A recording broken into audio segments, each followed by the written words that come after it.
niente, vabbè, oggi è il giorno della vigilia, poi stasera, vabbè, ci gli auguri. Però volevo fare questo messaggio all'Italia che ci governa, a tutto l'ordine governativo, diciamo, italiano. Volevo dire, noi siamo disposti a questo ennesimo sacrificio perché abbiamo visto che Uruguay è grosso assai.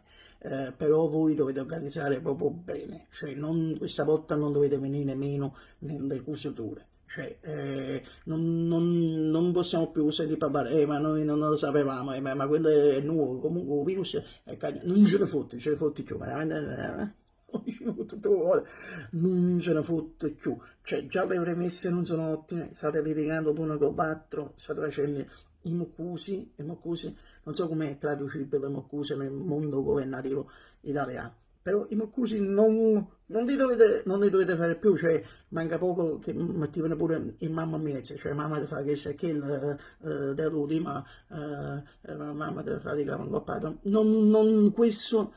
questo non bisogna farlo, voi dovete governare, ci dovete dare sicurezze, ci dovete dare certezze, invece voi, invece di governare, non dovete muccusare, diciamo.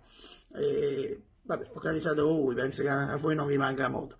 Parlasse solo chi sa le cose, cioè se voi per esempio avete il vaccino, va bene, ditecelo perché si più contento, però se non lo tenete, non dicete palla, ci illudete, noi siamo facili, questo lo vedo, non ci potremmo illudere, cioè se voi dite che a gennaio arriva il vaccino, noi già da fine dicembre ci organizziamo il filo di macchina, non mi mando nella macchina per avere il vaccino fresco appena arriva, capo che collega a noi, diciamo.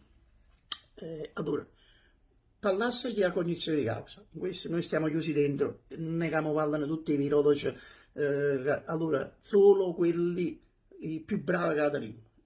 Vedete voi chi sono i più bravi nell'ordine dei virologi, lo sfriddo non lo vogliamo sentire, cioè andiamo a vedere proprio all'università chi si come si sono comportati, cioè tutti i virologi che avevano 30 e lode e facciamo parlare. Chi li là sotto 30 a scala non possono parlare. Andiamo a vedere proprio i libretti universitari. Se hai preso un paio di 18 pure durante il tuo percorso universitario virologo, ti stare un po' parlare. Tutti i 30 va bene.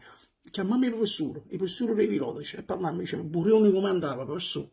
Dice, buono, si impegnava pure, ma non otteneva. Burioni a stare proprio a casa, non ci filammo proprio di sentire più. Cioè, solo quelli in grado, diciamo, di poter parlare. Virologia serale, non si è proprio in grado, cioè si è fatta o serale, dai la mattina a scuola. Allora, noi adesso prepariamoci ad affrontare questa giornata di vigilia serenamente, non esageriamo, non facciamo cose esagerate che peggioriamo ancora di più la situazione. Poi rimane, ci sentiamo e ci vediamo. Buona giornata di vigilia a voi e famiglia.